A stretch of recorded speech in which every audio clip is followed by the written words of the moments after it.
Hello friends, नमस्कार। इस video में हम बात करेंगे कि यदि एमपीसीबी की जानकारी आपको पूरी तरह से नहीं है तो किसी भी तरह का जो मोटर है जो एमपीसीबी से ऑपरेट होता है, यानी कि ऑन होता है, ऑफ होता है, उसका कनेक्शन आप सही ढंग से नहीं कर सकते। उसका एम्पियर आपको सेट कैसे करना है, उसका कनेक्शन कैसे करना है, साथ में आप ये भी जानेंगे कि जो हमारा एमपीसीबी है, एमपीसीबी सही है या फिर खराब है, उसको ट्रिप करके हम कैसे देखेंगे।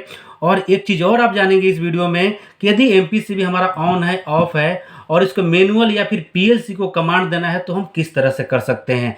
इस सारा जानकारी इस वीडियो में आपको मिलेगा, तो वीडियो की एंड तक जरूर बने रहेगा क्योंकि वीडियो बहुत ही इंफॉर्मेटिव होने वाला है। तो चलिए फिर देर न करते हुए वीडियो को शुरू कर। देखिए दोस्तों, सबसे पहले हम जानेंगे कि एमपीसीबी का हम कनेक्शन मोटर को कैसे करते हैं। देखिए, जैसे यहाँ पर आप देख रहे हैं L1 L2 L3।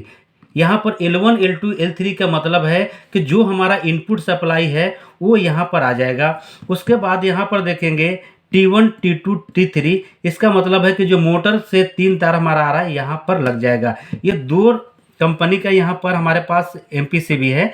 इसमें भी आप देखेंगे तो यहाँ पर आप ध्यान से देखिए तो यहाँ पर L1 L2 L3 लिखा रहेगा और यहाँ पर T1 T2 T3 लिखा रहता है। ठीक है, यानी कि किसी भी तरह का यदि कंपनी है तो उसका कनेक्शन आपको सेम ही कंडीशन में करना रहता है। चलिए, ये तो हो गया हमारा जो पावर का कनेक्शन होता है। दूसरा चीज़ होता है हमारा एम्पियर सेटिंग करना। तो एम्पियर सेटिंग कैसे करेंगे? जैसे मान लीजिए कि हमारे पास एक मोटर है, उसका नेम प्लेट पर हम देखेंगे वहाँ पर FLC यानी full load current. Full load current कितना है तो मान के चलिए कि उसके ऊपर 20 एम्पियर है।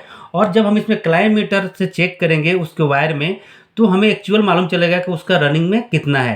तो जैसे मान लीजिए कि हमारा 20 एम्पियर उस पर लिखा हुआ है और वो 16 एम्पियर लेके चल रहा है, तो हम 16 भी नहीं करेंगे और 20 भी नहीं करेंगे, उसे 1-2 एम्पियर आगे बढ़ा के हम सेटिंग करते हैं। अब सेटिंग कहाँ से करते हैं? देखिए, यहाँ पर आप यहाँ पर पीले कलर का एक बटन टाइप का देख रहे हैं, यहाँ पर ये एरो का निशान है। इस एरो का निशान को जिधर से हम घुमा के कर देंगे उतने एम्पियर पर ये सेट हो जाता है। जैसे यहाँ पर देखिए आप, यहाँ पर 26 एम्पियर है तो 26 एम्पियर पर सेट हो गया। उसके बाद इधर लेके आएंगे तो आपको रेंज मालूम करना पड़ेगा कि एक पॉइंट में ये कितना एम्पियर इसमें बट रहा है। ठीक है, दूसरी चीज़ है जो हमारे पास एमपीसीबी है जो हम लगाने वाले हैं तो उसका रेटिंग क्या है वो भी आपको मालूम होना चाहिए था। जैसे देखिए यहाँ पर PKZMO लिखा हुआ है 32। इसका मतलब ये तो मॉडल है, ये जो 32 लिखा हुआ है इसका मतलब है कि ये 32 एम्पियर का है। और यहाँ पर नीचे भी देखेंगे तो IN 32 एम्पियर लिखा हुआ है। ठीक है, आप यहाँ से ध्यान से देखेंगे तो IN 32 एम्पियर। वहीं दूसरी जो कंपनी का है उसमें यदि आपको पता करना है कि कितना एम्पियर का है तो यहाँ पर आप देखिए, यहाँ पर GB2ME20 लिखा हुआ है। इसका मतलब क्या है कि ये 20 एम्पियर तक हमारा ये काम करेगा। ठीक है, तो आप यहाँ से भी पता कर सकते हैं कि जो हमारा एमपीसीबी है कितना एम्पियर तक का लोड उठा सकते हैं, उसका रेटिंग क्या है। चलिए, आप इसको इसमें तो आप यहाँ से घुमा के सेट कर देंगे। दूसरी वाले जो कंपनी का है इसको आप लॉक खोलेंगे इस तरह से और इसमें भी देखेंगे आप यहाँ पर एरो का निशान होता है, इसमें उल्टा होता है। इसमें एरो का निशान इसके बीच में ही रहता है, जैसा कि आप यहाँ पर देखेंगे तो। ठीक है, यहाँ पर देखिए एरो का निशान इसके अंदर है। तो जब हम इसको घुमाएंगे तो जिसके सामने हम रखेंगे उतने एम्पियर पर सेट हो। जैसे हमें 17 एम्पियर पर सेट करना है तो हम यहाँ पर देखिए आप 17 एम्पियर पर हमने एरो को यहाँ पर ला कर रख दिया है, यानी कि ये जो हमारा एमपीसीबी है 17 एम्पियर पर सेट हो गया। अब दूसरी चीज़ टेस्ट करने की बात है तो ये हमारा देखिए पहले ये ऑन हो गया। यदि आपको एमपीसीबी टेस्ट करना है कि ये ख़राब है सही है तो सबसे पहले इसको हम ऑन कर लेंगे और यहाँ देखिए टेस्ट का लिखा हुआ है, टेस्ट के बगल में तो यहाँ पर एक गैप बना रहता है और इसको हम जब प्रेस करेंगे तो ये ट्रिप हो जाएगा। ठीक है, इसी तरह से इसमें भी इसी टाइप का रहता है।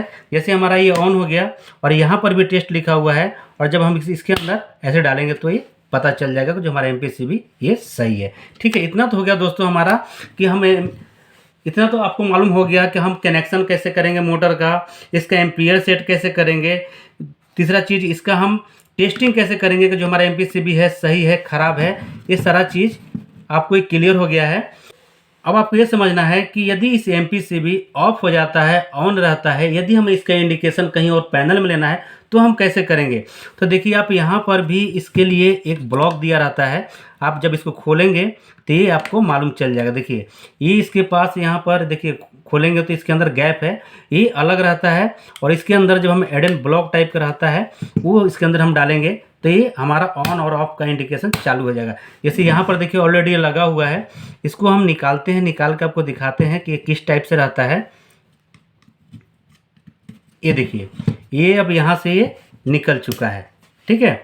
अब ये कैसे काम करता है आप देख रहे हैं, जैसे ही ऑन होगा ऑफ होगा तो यहाँ पर आप ध्यान से देखेंगे तो यहाँ पर देखिए लिखा हुआ 1.61 1.62, तो 1.61 से लेकर जो 1.62 है ये एनसी टर्मिनल है, यानी कि जब ये ऑन रहेगा तो हम इसमें टेस्टिंग करेंगे तो यहाँ पर बजर का साउंड आएगा, ठीक है।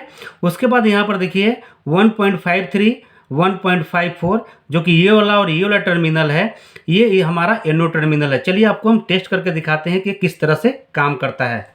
सबसे पहले हम इसको लगा लेंगे। इसको लगाने के लिए देखिए आप यहाँ पर जैसे जैसे इसका गैप दिया उसी तरह से आपको लगाना भी है। ये हमारा लग गया, ठीक है। अब इसको पहले हम टाइट कर लेते हैं ताकि ये सही कंडीशन दिखाए हमें। यदि आपको इसको टेस्ट करना है तो सबसे पहले क्लाइम मीटर या फिर मल्टीमीटर को आपको कंटिन्यूटी वाले रेंज पर लेकर रखना है। जैसे हमने यहाँ पर कंटिन्यूटी वाले रेंज पर रख दिया और उसके बाद ये यहाँ पर हम चेक करेंगे कि जो हमारा बजर का आवाज़ आना चाहिए, ठीक है।